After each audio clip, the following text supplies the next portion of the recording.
Hey everybody, Scott Travels. Today, Sunday the 19th. Not as much in the news today. I was really thumbing through, and you know, I really cover a lot of more than some of the other people do. Here's to look forward to in 25. Six Flags Queerdad. Somewhere in UAE, I believe. If not, I'll put it up wrong and correct myself. Legoland in Shanghai. First one in China. Shanghai, technically China? Or is that Hong Kong I'm thinking of? I don't know. We'll look into that too. Where's a map of that? The most interesting one has to be the Smurf Dark Ride with something like 60 animatronic Smurfs. That's almost what? There was like 101, 102. And BK. Oh, where's my crown? Oh, I'll have to put a picture of it. Go get your crown at Burger King. It's Smurf related. Is there a movie? I hadn't noticed. Or is this for this ride?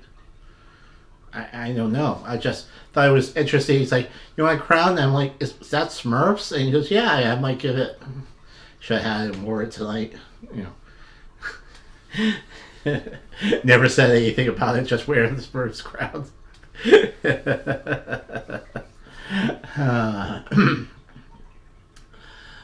California's almost forgotten theme park. It was originally by Anheuser-Busch, and it was a free park with free beer. Adults could have pints of free beer, and the kids could go running off and play on different rides, and nothing big, nothing, really, your cheap fairground stuff rides in the 60s. It turned into Busch Gardens, basically. It's quite an interesting story about, before Disney. Wow, all cruise lines are still fighting this $42 per person, or yes, Mexican fee. It's been delayed, but Mexico has said they're still looking into it, and it goes to their army, which I've shown before as pictures. They're no joke. It just the army controls the ports, so that's why the money goes to them. Is living on a cruise ship cheaper? Maybe. Depends on the kind of cruise ships you're going to, where you're going. Is it an inclusive ship? Is there ships? I mean, there's so many now. There's a ship that's you can live on for a couple of years. There's a, Virgin ship that has the pass for $200,000. That's not really cheaper to live, but Super Mario supposedly lives on the ship and says he spends like $50,000 a year to do it. So, I mean, it's really hard to say.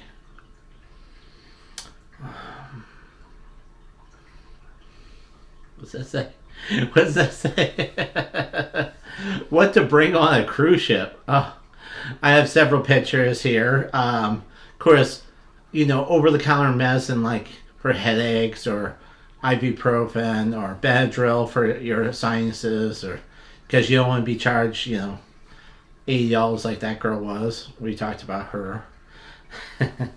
Air tags to keep, or the other tag to, track your luggage where it is and make sure that it get lost, like a few years ago when airlines were losing luggage. A water bottle. It may or may not have a filter. If you determine that the water is salty because they desalinize the water, then get one with a filter.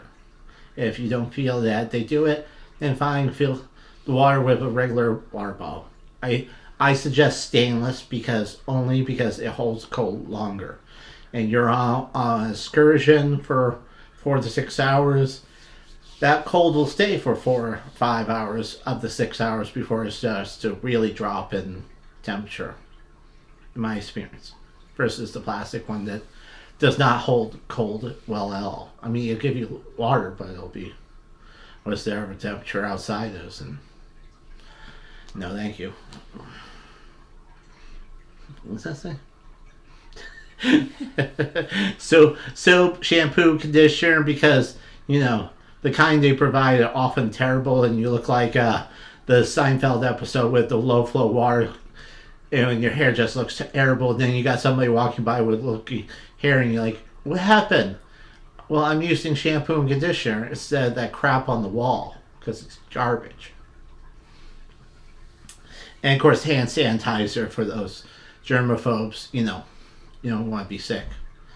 Oh, and of course, nightlight, because especially if you're cheap like me, and inside cabin, it is so dark in there. You'll trip over everything, like the bed, a chair for the desk. I mean, it's horrible.